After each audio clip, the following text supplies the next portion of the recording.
Istilah bumi semakin tua sering kita dengar sebagai tanda bahwa bumi ini sedang menuju kepada kepunahannya.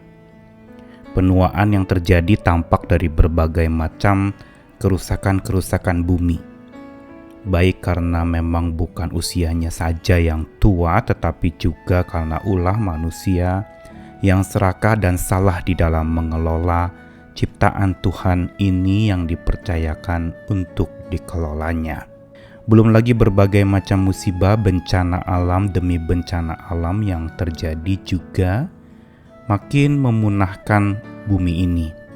Segala peristiwa-peristiwa pergeseran lempengan yang menyebabkan gempa bumi terjadi berulang kali di beberapa daerah. Begitu pula bencana angin topan dan longsor, banjir bandang, dan berbagai macam hal lain termasuk cuaca ekstrim makin membuat bumi ini tampak rentah. Muncul kekacauan demi kekacauan yang terjadi di bumi ini. Sesungguhnya tanggung jawab siapa untuk pemulihan bumi ini terjadi? Ada orang yang mengatakan itu memang tanggung jawab setiap orang percaya.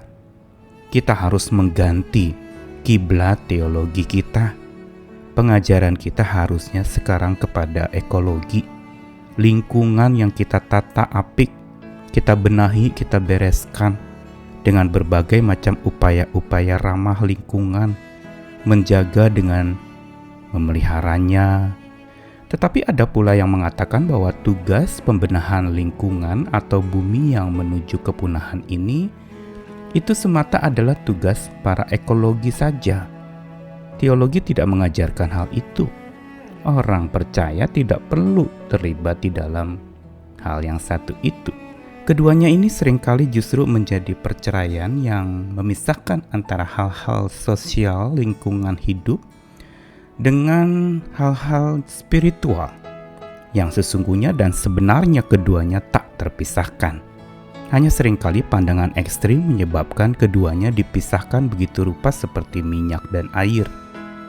Padahal tidak mungkin hal-hal sosial dan lingkungan hidup itu tertata apik bila spiritual orang-orang yang menatanya itu tidak terbangun. Begitu pula orang yang spiritualnya baik dan bertumbuh nyata jelas, harusnya pula berdampak kepada hal-hal sosial yang juga berdampak kepada lingkungan hidup dan pemulihan bumi ini. Kitab suci jelas sekali mengatakan betapa keterlibatan hal-hal yang bersifat roh atau spiritual itu terlibat nyata. Bahkan pada saat penciptaan terjadi, roh Allah itu sungguh hadir dan ada. Dan dia terlibat di dalam proses penciptaan terjadi. Karena ini semua mau menjelaskan bahwa tidak bisa kita tanpanya. Saya Nikolas Kurniawan menemani lagi di dalam Sabda Tuhan hari ini yang akan menyapa pertama dari Kejadian pasal 1 ayat 2, bumi belum berbentuk dan kosong, gelap gulita menutupi samudra raya dan roh Allah melayang-layang di atas permukaan air. Lalu Mazmur 104 ayat 30, apabila engkau mengirim rohmu mereka tercipta dan engkau membaharui muka bumi. Dua ayat ini mau menegaskan tentang peran roh Allah atau Roh Kudus di dalam proses penciptaan, di dalam rangka kaitkan erat dengan penataan semesta. Begitu pula urusan natur atau alam ciptaan Tuhan, serta bumi tempat di mana kita berpijak. Kedua ayat ini pertama-tama di dalam Kejadian pasal 1 menegaskan bahwa pada saat awal sebelum bumi tercipta itu dikatakan bumi belum berbentuk dan kosong, gelap gulita penuhi samudra raya. Ada kekacauan di sana. Begitu pula dikatakan dan roh Allah melayang-layang di atas permukaan air.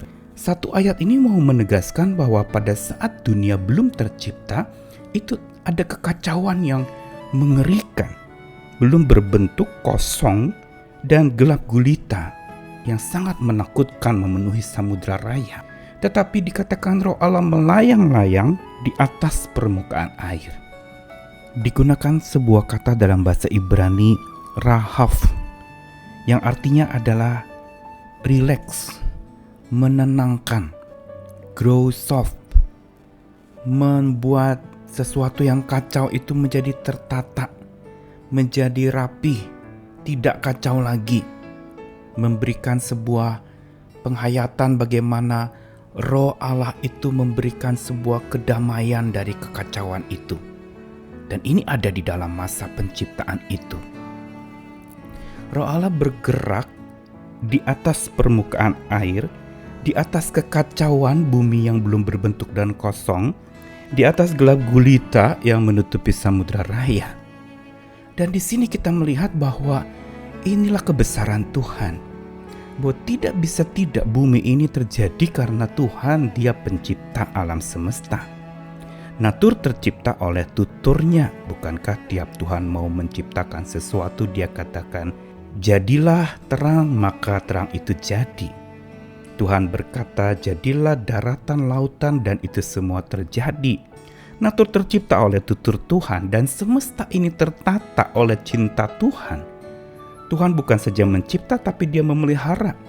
Ditata begitu rupa, ada hukum alam yang mengaturnya, tapi seringkali dikecohkan dan dirusak oleh manusia sehingga akhirnya alam menjadi rusak. Dan berbagai macam perusakan lingkungan pun tak terbilang lagi. Makin kacau dan makin memunahkan bumi ini dengan segala keindahannya. Begitu pula di dalam Mazmur tadi dikatakan, apabila engkau mengirim rohmu, engkau membaharui muka bumi. Kembali muncul kata ruah di sini atau nefes, sama kayak tadi di Kejadian itu ruah Elohim, yaitu roh Allah melayang-layang. Maka di dalam Mazmur dikatakan roh Allah itu ketika Tuhan utus, maka Dia akan membaharui muka bumi ini. Renew, repair, membereskan sesuatu yang rusak lalu dipulihkan. Dan ini menjelaskan lagi akan kebesaran Tuhan bahwa bumi terbenahi oleh nafas-Nya. Bukan saja tercipta oleh tutur Tuhan, tertata oleh cinta Tuhan, tapi terbenahi oleh nafas atau roh Tuhan. Dan ini menunjukkan kepada kita betapa tidak bisa tidak segala bentuk dan upaya untuk pemulihan bumi ini harus berkaitan dan sangat mengandalkan akan Sang Pencipta, yaitu Tuhan sendiri. Sama seperti kita mau memperbaiki sebuah lukisan yang mungkin rusak, kita mau repro atau mencetak ulang atau membuat ulang lagi. Bila si pencipta lukisan itu yang membuatnya, pasti akan berbeda kalau orang yang hanya memperbaikinya. Si pencipta tahu betul waktu Dia buat seperti apa. Si pencipta atau pelukis itu tahu benar apa yang Dia mau tuangkan pada saat awal mula itu terjadi. Dan ini menegaskan betapa pentingnya pencipta di dalam pembenahan ciptaan-ciptaan hari ini. Ini semua mau mengajarkan kita bahwa tidak bisa segala sesuatu ini tanpa Tuhan.